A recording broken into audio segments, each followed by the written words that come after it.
கண்ணாக்குறீங்களா? Hello guys, ஏகப்பட்ட reshoot, அதுக்கடுத்து ஏகப்பட்ட டிலே அப்படின்ட்டு அப்படியே தள்ளி போயிட்டே இருந்த இந்த ஒரு captain America brave new world பார்த்திங்கன்னா ஃபைனலாக நேற்று இந்தியாவில் ரிலீஸ் ஆகிடுச்சு. ஸோ இப்போ இந்த வீடியோவில் இந்த படம் வந்து ஒருத்தா யூனால் பண்ண ரீஷூட்லாம் வந்து இந்த படத்தோட கதையை எப்படி மாற்றிருக்கு, இந்த படம் வந்து ஃபைனலாக வந்து தேட்டரில் பார்க்குறதுக்கு ஒர்த்தா இல்லையா அப்படிங்கிற இந்த மேட்டரை சிம்பிளாக பார்த்து முடிச்சிடலாம். அதாவது இந்த படத்துக்கான ரிவ்யூ தான் வந்து இந்த வீடியோ பார்க்க போகிறோம். நீங்கள் நம்ம சேனலுக்கு புதுசாக இருந்தால் ஒரு சப்ஸ்கிரைப் போட்டுருங்க. சரி, ஓகே, ஃபஸ்ட்டு இப்போதைக்கு இந்த படத்தோட பிளாட் என்ன அப்படிங்கிற இந்த மேட்டரை பார்த்துடலாம். இப்போதைக்கு பார்த்திங்கன்னா எட்டர்னல்ஸ் அப்படிங்கிற இந்த படத்தில் வந்து இந்தியன் ஓஷனில் ஒரு மிகப்பெரிய செலஸ்டியலை அப்படியே பார்த்திங்கன்னா சிலையாக மாற்றிருப்பாங்க. இந்த ஒரு செலஸ்டியலோட மெட்டலில் பார்த்திங்கன்னா ஆடையப்பட்டு ட்ரை பண்ணுறாங்க. அந்த மெட்டல் வந்து அடமென்டியம் அப்படிங்கிற அந்த மேட்டரை கன்ஃபார்ம் பண்ணிட்டாங்க. ஸோ இப்போதைக்கு பார்த்திங்கன்னா இந்த மெட்டலை வந்து அங்கேருந்து எடுத்து அதை பார்த்திங்கன்னா ஒவ்வொரு கண்ட்ரியும் அவங்களுக்கும் வச்சுக்கிறதுக்கு ஒரு பெரிய ஆசையில் இருக்காங்க. யூஎஸும் பார்த்திங்கன்னா அதே பிளான் தான் இருக்காங்க. அதாவது அந்த ஒரு அடமென்டியம் கைப்பற்றணும் அப்படிங்கிற அந்த பிளான் தான். பட் இப்போதைக்கு யூஎஸ்க்கு பிரசிடெண்ட்டாக இருக்கிறது நம்மளோட தண்டர்போல்ட். ஆல்ரெடி பார்த்திங்கன்னா இந்த ரோல் ப்ளே பண்ணியிருந்த அந்த ஒரு ஆக்டர் வந்து இறந்து போயிட்டார். ஸோ அதனால் பார்த்திங்கன்னா ஹாரிசன் ஃபோர்ட் தான் இப்போதைக்கு இந்த ரோலை ரீகாஸ்ட் பண்ணி நல்லாவே பண்ணியிருக்காரு. ஸோ இப்போது பார்த்திங்கன்னா அவர் வந்து அந்த ஒரு அடமென்டியம் எடுக்க பிளான் பண்ணுறாரு. அதே மாதிரி நம்மளோட தண்டர்போல்ட் பழைய எதிரி, அதாவது லீடர் இருக்கார்ல, அவர் வந்து பார்த்திங்கன்னா தண்டர்போல்ட் வச்சு இன்னொரு பிளான் பண்ணுறாரு. அப்படியே பார்த்திங்கன்னா பொலிட்டிக்கலாக வந்து நிறைய விஷயங்கள் மாறிட்டே இருக்குது. இதுக்குள்ளே நம்ம கேப்டன் அமெரிக்கா, அதாவது புது கேப்டன் அமெரிக்கா மாறினா ஃபால்கன் வந்து என்ன பண்ணுறாரு, அவரோட ஃப்ரெண்ட்ஸ் எல்லாம் காப்பாற்றினாரா. ஸோ ஃபைனலாக பார்த்திங்கன்னா ஒரு பெரிய வார் நடக்க போகுது. இந்த வார் வந்து அவர் தடுக்கிறாரா இல்லையா, அதுதான் பார்த்திங்கன்னா பேசிக் கான்செப்ட். ஸோ இப்போதைக்கு வந்து இந்த படத்தோட பாசிட்டிவ் பாயிண்ட் ஆரம்பிக்கிறப்ப ஃபஸ்ட்டு வந்து இந்த படத்தோட மேக்கிங் பற்றி பேசி ஆகணும். இந்த படத்தில் வந்து நான் பார்த்திங்கன்னா மேக்கிங் வந்து இவ்வளோ சூப்பராக இருக்கும் அப்படின்ட்டு எக்ஸ்பெக்டே பண்ணல. அதுக்கான மெயின் ரீசன்னே இந்த படத்துக்கு பண்ண அவ்வளோ ரிசூட் தான். பல ரிசூட் போகிறப்ப கண்டிப்பாக பார்த்திங்கன்னா பட்ஜெட் வந்து கிட்ட இருக்கும். ஸோ அதனாலே பார்த்திங்கன்னா பட்ஜெட்டை கொஞ்சம் வந்து அவங்க இப்போதைக்கு மேக்கிங் கம்மி பண்ணியிருப்பாங்க. அதனால் நிறைய இடத்துல பார்த்திங்கன்னா மேக்கிங் வந்து சொதப்புறமாக இருக்கும் அப்படின்ட்டு எதிர்பார்த்தேன். பட் அப்படி இல்லவே இல்லை. மேக்கிங் வந்து பார்த்திங்கன்னா பட்டையை கலப்பியிருந்தாங்க. ஒவ்வொரு ஆக்ஷன் சீக்வன்ஸும் பார்த்திங்கன்னா அவ்வளோ சூப்பராக இருந்துச்சு. இந்த படத்தோட ட்ரெய்லர் வந்து பார்த்திங்கன்னா பல பேர் வந்து இது வந்து நம்ம கேப்டன் அமெரிக்கா விண்டர் சோல்ஜர் படம் இருக்குல்ல, அந்த வைப்பு வந்து லைட்டாக கொடுக்குது அப்படிங்கிற அந்த மேட்டை சொல்லியிருந்தாங்க. ஸோ படத்துலேயும் பார்த்திங்கன்னா அதே விஷயத்தை ட்ரை பண்ணாங்க. பட் விண்டர் சோல்ஜர் அளவுக்கு சூப்பரான ஆக்ஷன் சீன் இல்லைனாலும் ஓரளவுக்கு நல்ல ஆக்ஷன் சீனோட இந்த படத்தை நீங்கள் பார்க்குறப்ப என்ஜாய் பண்ணி பார்க்கலாம். அதில் வந்து நம்ம புது கேப்டன் அமெரிக்காவான ஃபால்கன் இருக்கார்ல, அவரால் பார்த்திங்கன்னா பறக்கவும் முடியும், ஆதினம் ஷீல்டும் இருக்குது. அப்படிங்கிறப்ப அந்த ஒரு ஏரியல் ஃபைட், அதுக்கடுத்து கிரவுண்ட் ஃபைட் அப்படின்ட்டு எல்லா மேட்டரையுமே சூப்பராக பண்ணியிருந்தாங்க. அந்த ஒரு ஃபைட் கோரியோகிராஃபி உண்மையிலேயே ரொம்பவே சூப்பராக இருந்துச்சு. படத்தில் இருக்க எல்லா ஃபைட் சீக்வன்ஸும் பார்த்திங்கன்னா செதுக்கியிருந்தாங்க. ஸோ உண்மையிலே வந்து ஃபைட் சீன்லாம் வேறு லெவல். அதே மாதிரி இந்த படத்தோட கிளைமேக்ஸ் வந்து நம்ம ரெட் ஹல்க்குக்கும் கேப்டன் அமெரிக்காவுக்கும் ஃபைட் அப்படிங்கிற அந்த மேட்டர் கண்டிப்பாக பல பேருக்கு தெரிஞ்சிருக்கும். ட்ரெய்லர்லேயே காமிச்சிட்டாங்க. அந்த ஃபைட்லாம் பார்த்திங்கன்னா பக்காவாக இருந்துச்சு. ஸோ ரெட் ஹல்க்கும் பார்த்திங்கன்னா அவங்க வேஸ்ட் பண்ணாமல் ஒழுங்காக யூஸ் பண்ணது ஒரு பாசிட்டிவ் பாயிண்ட் தான். ஏன்னா எம்சியூவில் ஹல்க் அப்படிங்கிற இந்த கேரக்டரை எவ்வளோ மொக்கையாக பண்ணுறாங்க அப்படின்ட்டு எல்லாருக்குமே தெரிஞ்சிருக்கும். ஸோ நல்ல வேலை ரெட் ஹல்க்கு பார்த்திங்கன்னா நம்ம ஹல்க் அளவுக்கு மொக்கையாக காட்டல, பட் நல்லாவே காமிச்சிருந்தாங்க. ஆனால் வந்து ஒரு சின்ன சீக்வன்ஸ் தான். அந்த சின்ன சீக்வன்ஸ்லேயே வந்தவங்க ரெட் ஹல்க்கோட உண்மையான கோவத்தை பக்காவாக காமிச்சிட்டாங்க. பட் அந்த ஃபைட்டு வந்து டப்புடு முந்தமானது, அது மட்டும் தான் பார்த்திங்கன்னா ஒரு சின்ன மைனஸ் இருந்தது. பட் ஓகே, ஓரளவுக்கு பார்த்திங்கன்னா ரெட் ஹல்க்கை வேஸ்ட் பண்ணாமல் நல்லா யூஸ் பண்ணியிருக்காங்க. ஆல்ரெடி இந்த படத்தோட பிளாட்டில் சொல்கிறப்ப சொல்லியிருந்தேன், இதுலேருந்து பார்த்திங்கன்னா லைட்டாக வாங்க பொலிட்டிக்கலாக பேசியிருப்பாங்க அப்படின்ட்டு. அதாவது பொலிட்டிக்கலே இப்போதைக்கு ஒவ்வொரு கண்ட்ரியும் அந்த ஒரு அடமென்டியம் வந்து அவங்களுக்கு தேவை அப்படின்ட்டு ஒவ்வொருத்தவங்க ஒரு பிளான் பண்ணுவாங்க. அந்த இடத்துல வந்து நான் கேப்டன் அமெரிக்கா பார்க்குறது அதெல்லாம் பார்த்திங்கன்னா நல்லாவே இருந்துச்சு. அதே மாதிரி இந்த படத்தில் இவருக்கான கேரக்டர் டெவலப்மெண்ட்ஸ் வேலை கொடுத்துருந்தாங்க. அதாவது ஸ்டார்டிங்லேருந்து எண்டிங் வரையும் பார்த்திங்கன்னா அவர் வந்து ஜஸ்ட்டு ஒரு நார்மல் ஹியூமனாக இருந்து ஒட்டுமொத்த அமெரிக்காவையும் காப்பாற்றணும் அப்படிங்கிற அந்த ஒரு பெரிய பாண்ட் தன் தலையில் இருக்குது அப்படிங்கிற அந்த மேட்டர்லாம் பார்த்திங்கன்னா அவர் பக்காவாக பண்ணுற மாதிரி சூப்பராகவே இருந்துச்சு. அதாவது படத்தில் நடுவில் பார்த்திங்கன்னா ஒரு சீனே வந்திருக்கும். அந்த சீனில் பார்த்திங்கன்னா நெதுக்கிற பிரச்சனை வந்து ரொம்பவே பெருசாக இருக்குது. பட் என்கிட்ட பார்த்திங்கன்னா எந்த ஒரு சீரமும் இல்லை, நான் வந்து ஜஸ்ட் ஹியூமனாக இருக்கேன், நான் வந்து ஒரு சீரம் எடுத்துருக்கணும் அப்படிங்கிற அவர் பேசிகிட்டு இருப்பார். பட் ஸ்டில் பார்த்திங்கன்னா அவர் வந்து சீரமே இல்லாமல் இப்படி வந்து கேப்டன் அமெரிக்கா பண்ண அந்த வேலையை பண்ணுறாரு. அதுதான் பார்த்திங்கன்னா பேசிக் கான்செப்ட். அதுக்கான டைலாக்லாம் போட்டு பக்காவாக பார்த்திங்கன்னா அந்த சீன்லாம் பண்ணியிருப்பாங்க. சும்மையில் வந்து அதெல்லாமே பார்க்க சூப்பராகவே இருந்துச்சு. இந்த கேரக்டரை அவங்க பக்காவாக பண்ணியிருந்தாங்க. அதே மாதிரி இந்த படத்தை வந்து அவங்க அவெஞ்சர்ஸ் 4.5 அப்படிங்கிற இந்த மாதிரி சொல்லியிருந்தாங்க. ஏன்னு பார்த்தீங்கன்னா இப்போதைக்கு வந்து அவெஞ்சர்ஸ் 4 வரையும் ஆல்ரெடி வந்துருச்சு. அடுத்த வருஷம் அவெஞ்சர்ஸ் 5 வரப்போகுது. ஸோ இந்த படம் பார்த்திங்கன்னா அவெஞ்சர்ஸ் 5க்கு ஒரு பேஸாக இருக்கும் அப்படிங்கிற அந்த மேட்டரை சொன்னாங்க. அந்த பேஸ் வந்து பார்த்திங்கன்னா ரொம்ப பெருசாக இல்லைனாலும் ஓரளவுக்கு பார்த்திங்கன்னா அடுத்த அவெஞ்சர்ஸ்க்கான லீட் பைலட்டை கொடுத்துருப்பாங்க. அதாவது இந்த படத்தில் வந்து அவெஞ்சர்ஸை ரீபில்ட் பண்ணோம் அப்படிங்கிற இந்த ஒரு பேச்சை ஆரம்பிச்சிருப்பாங்க. அதுக்கும் பார்த்திங்கன்னா கண்டிப்பாக நம்ம கேப்டன் அமெரிக்கா தான் இப்போதைக்கு லீடர் இருக்க போகிற நினைக்கிறேன். ஏன்னா இப்போதைக்கு பார்த்திங்கன்னா அவர் தான் அடுத்து வர போகிற புது அவெஞ்சர்ஸை ஸ்டார்ட் பண்ணுறதுக்கு ஒரு பிளானில் இருக்க மாதிரி காமிச்சு அப்படியே இந்த படத்தை முடிச்சிருந்தாங்க. ஸோ அதனால் பார்த்திங்கன்னா இது நம்ம அவெஞ்சர்ஸ் 4.5 அப்படின்னு சொல்கிறதுல தப்பே இல்லை. இதெல்லாம் பார்த்திங்கன்னா இந்த படத்துக்கு கண்டிப்பாக ஒரு பாசிட்டிவ் பாயிண்ட் தான். அதே மாதிரி உள்ளே இருக்க ஒவ்வொரு ஆக்டர் அண்ட் ஆக்டர்ஸும் பார்த்திங்கன்னா அவங்களோட பக்கவே பண்ணியிருந்தாங்க. ஹாரிசன் ஃபோர்ட் அவர் வந்து பார்த்திங்கன்னா எனக்கு ஒரு ஃபேவரட் ஆக்டர் தான். அவர் வந்து பார்த்திங்கன்னா இந்த ஒரு தண்டர்போல்ட் ராஸ் கேரக்டரை பக்காவாக பண்ணியிருந்தார். ஸோ அவருக்கு வந்து பார்த்தீங்கன்னா இப்போதைக்கு மீசை இல்லை. அதாவது பார்த்தீங்கன்னா ஆல்ரெடி இருந்த அந்த ஆக்டர் வந்து மீசோடு இருப்பார். பட் இவருக்கு மீசை இல்லை அப்படின்னு சொல்கிறப்ப அதையும் பார்த்தீங்கன்னா சும்மா விடாமல் அதுக்கும் வந்து ஒரு குட்டி காரணமாக வச்சுருப்பாங்க. அதுவும் பார்க்க நல்லாவே இருந்துச்சு. அதே மாதிரி நம்ம ஆந்தோனி மேக்கி as கேப்டன் அமெரிக்கா அவரும் பார்த்திங்கன்னா அவரோட பக்காவாக தான் பண்ணியிருந்தார். அதே மாதிரி இந்த படத்தில் வந்து இன்னொரு ஃபால்கன் இருப்பார். அதாவது எப்படி நம்ம ஸ்டீவ் கேப்டன் அமெரிக்கா இருக்கிறப்ப அவருக்கு ஃபால்கனா நம்ம சாம் இருந்தாரோ அதே மாதிரி சாம் இப்போதைக்கு கேப்டன் அமெரிக்கா இருக்கிறப்ப இவருக்கு ஃபால்கனா ஜாக்வின் அப்படிங்கிற இந்த கேரக்டர் காமிச்சிருப்பாங்க. இவர் ஆல்ரெடி பார்த்திங்கன்னா அந்த ஒரு ஃபால்கன் சீரீஸில் வந்துருப்பார். இந்த கேரக்டர் பார்த்திங்கன்னா இந்த படத்தில் ரொம்பவே ஃபன்னாக சூப்பராக போயிருப்பாங்க. நிறைய இடத்துல பார்த்திங்கன்னா இவர் பண்ணுற காமெடி வந்து என்டர்டெய்னிங்காக இருந்துச்சு. ஸோ படத்தில் பார்த்தீங்கன்னா ஓவரால் காமெடியை வந்து இந்த ஒரு ஜாக்வின் கேரக்டர் தான் பார்த்துருந்தாரு.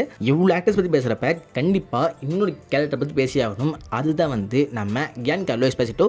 இவர் வந்து பார்த்திங்கன்னா இந்த படத்தில் இருக்காருங்க மாதிரிக்கெலாம் வந்து அதே மாதிரி ட்ரெய்லரில் இவரை காமிச்சிருந்தாங்க. இவர் வந்து பார்த்திங்கன்னா ஒரு குட்டி கேமியோ மாதிரி போகாமல் ஓரளவுக்கு பார்த்திங்கன்னா ஒரு 20 மினிட்ஸ் கிட்ட வந்து நினைக்கிறேன். ஸோ மனுஷன் வந்து பார்த்திங்கன்னா அவருக்கு கொடுத்த ரோலை வந்து பக்காவாக பண்ணியிருந்தார். அண்ட் நீங்கள் வந்து ஒரு செத்ரோலிங்ஸ் ஃபேனாக இருந்து இந்த படத்தில் செத்ரோலிங்ஸ் எதிர்பார்த்திங்கன்னா கண்டிப்பாக இல்லை. அவர் ஷூட்டிங்லாம் பார்த்திங்கன்னா ஸ்டார்டிங்கே எடுத்தாங்க. பட் அதுக்கடுத்து ரீஷூட்டில் அந்த சீனெல்லாம் பார்த்திங்கன்னா அப்படியே வந்து குப்பையில் தூக்கி போட்டாங்க. ஸோ அதனால் செத்ரோலிங்ஸ் இந்த படத்தில் இல்லை. அது ஆல்ரெடி பார்த்திங்கன்னா அவரே கன்ஃபார்ம் பண்ணிட்டாரு. அதுக்கேற்ற மாதிரியே படத்தில் வந்து அவருக்கான குட்டி சீன் கூட இல்லை. பட் கியான்கார்லோ எஸ்போசிட்டோ இருக்கார். அவரோட சீன் பார்த்திங்கன்னா நல்லாவே இருந்துச்சு. அவரோட ஆக்டிங்கும் பார்த்திங்கன்னா பக்காவாக பண்ணியிருந்தார். அதுக்கடுத்து இப்போதைக்கு இந்த படத்தோட ரன் டைம் பற்றி பேசுகிறப்ப ரொம்ப சின்ன படம் தான். ஒரு 2 ஹவர்ஸ்க்குள்ளேயே வந்து இந்த படம் ஃபுல்லாகவே முடிஞ்சிடுது. இன்க்ளூடிங் கிரெடிட்ஸ் எது சொல்கிறேன். அப்படி இருக்கிறப்ப அந்த ரன் டைம் வந்து உங்களுக்கு ஒரு போர் அடிக்காமல் இருக்குது. ஸோ அதை பார்த்திங்கன்னா இந்த படம் கண்டிப்பாக 2 தடவை மேலே போயிருந்தால் நிறைய இடத்துல வந்து லேகிங்காக ஃபீல் ஆக வாய்ப்பு நிறையவே இருக்குது. பட் இது வந்து ஒரு சின்ன படம் அப்படிங்கிறப்ப மோஸ்ட்லி பார்த்திங்கன்னா எந்த இடத்துலையுமே வந்து லேகிங் இல்லாமல் பக்காவாக இந்த படம் போயிடுச்சு. ஸோ அதனாலே பார்த்தீங்கன்னா இந்த படத்தை நீங்கள் பார்க்க தேட்டர் பண்ணிங்கன்னா ஒரு 2 ஹவர்ஸ் வந்து உங்களுக்கு நல்லா என்டர்டெயின் ஆகும். ஸோ இப்போதைக்கு வந்து அப்படியே இந்த படத்தோட நெகட்டிவ் பற்றி பேசினோம்னா அதில் வந்து ஃபஸ்ட்டு சொல்கிற மேட்ரு நம்ம கேப்டன் அமெரிக்காவோட கேரக்டர் டெவலப்மெண்ட் தான். என்னடா நீ பைத்தியமா இப்போ தான் வந்து நம்ம கேப்டன் அமெரிக்காவோட கேரக்டர் டெவலப்மெண்ட் வந்து இந்த படத்தில் பக்கவாக இருந்தது. ஸோ இப்போதைக்கு வந்து அதே குறையா சொல்கிறேன்னு கேட்டிங்கன்னா रुको जरा सबर करो. அந்த சீன்லாம் வந்து நல்லா தான் இருந்துச்சு. பட் ஸ்டில் நான் சொல்கிறது என்னன்னு பார்த்தீங்கன்னா ஒரு படத்தை எடுத்து அந்த படத்தில் ஒரு கேரக்டர் டெவலப் பண்ணுறது கண்டிப்பாக தப்பே இல்லை. அது வந்து நல்ல விஷயம் தான்.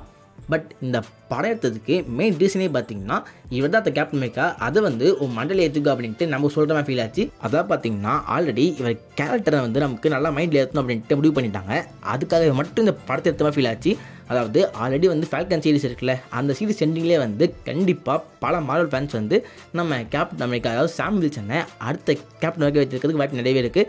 நானும் மிகப்பெரிய கேப்டன் அமெரிக்காவோட கண்ணி தான். பட் இப்போதைக்கு வந்து என்னதான் இவரால் ஸ்டீவ் ராஜரை ரீப்ளேஸ் பண்ண முடியாது அப்படின்னாலும் இவர் வந்து ஒரு அடுத்த கேப்டன் அமெரிக்கா அப்படிங்கிற அந்த மேட்டரை அந்த சீரீஸ்லேயே ஓரளவுக்கு நம்ம அக்செப்ட் பண்ணிட்டோம். பட் அதே மேட்டரை திருப்பி சொல்கிற மாதிரி இருந்துச்சு. அதாவது அந்த சீரீஸ் என்ன பண்ணாங்களோ அதே பார்த்திங்கன்னா அப்படியே வந்து இந்த படத்தில் திருப்பி பண்ணியிருக்காங்க.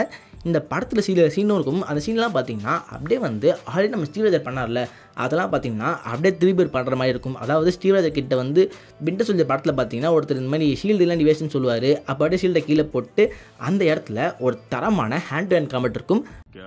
நீ வேலைக்கு ஆக மாட்ட போல இருக்கு.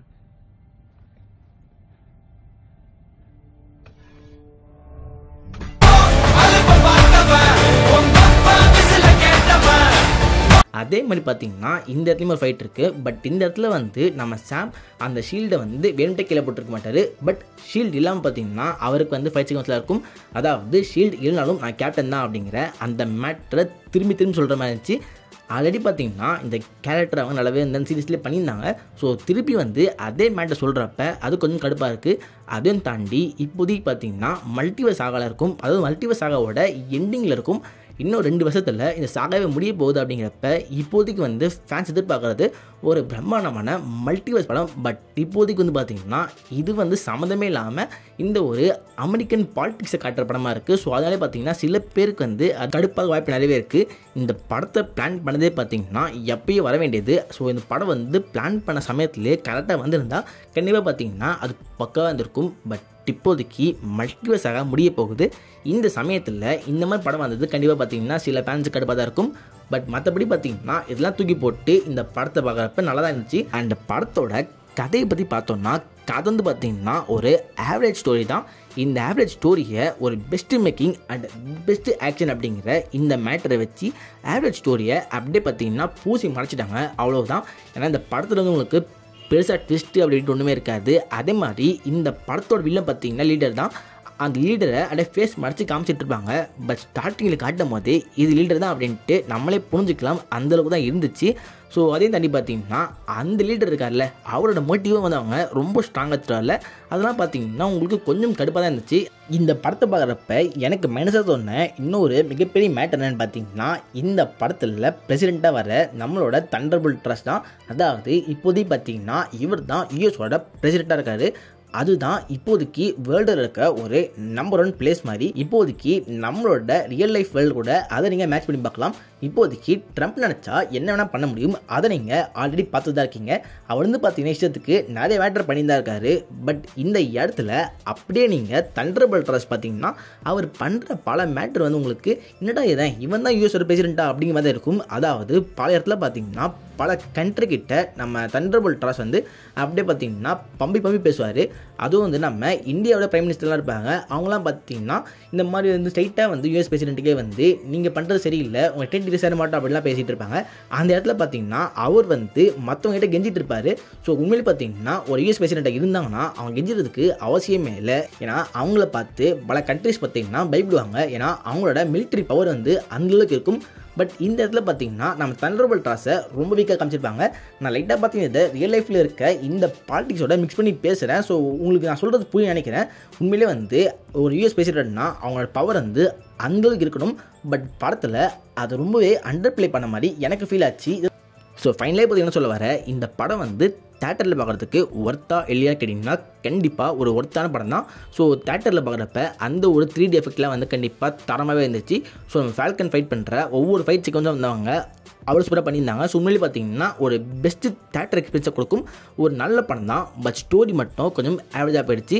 இந்த படத்துக்கு கண்டிப்பாக நான் வந்து ஒரு 10/8 கொடுப்பேன். ஸோ இந்த படத்தை நீங்கள் ஆல்ரெடி பார்த்துருந்தா 10/8 கொடுப்பீங்க அப்படிங்கிற அந்த மேட்டரை கீழ் கமெண்ட்டில் போடுங்க. இந்த வீடியோவில் தான் யூடியூப் செலக்ட் பண்ணுங்கள், உங்கள் ஃப்ரெண்ட்ஸ்லாம் ஷேர் பண்ணுங்கள், நம்ம சேனலில் மறக்காம சப்ஸ்கிரைப் பண்ணுங்கள். Good bye.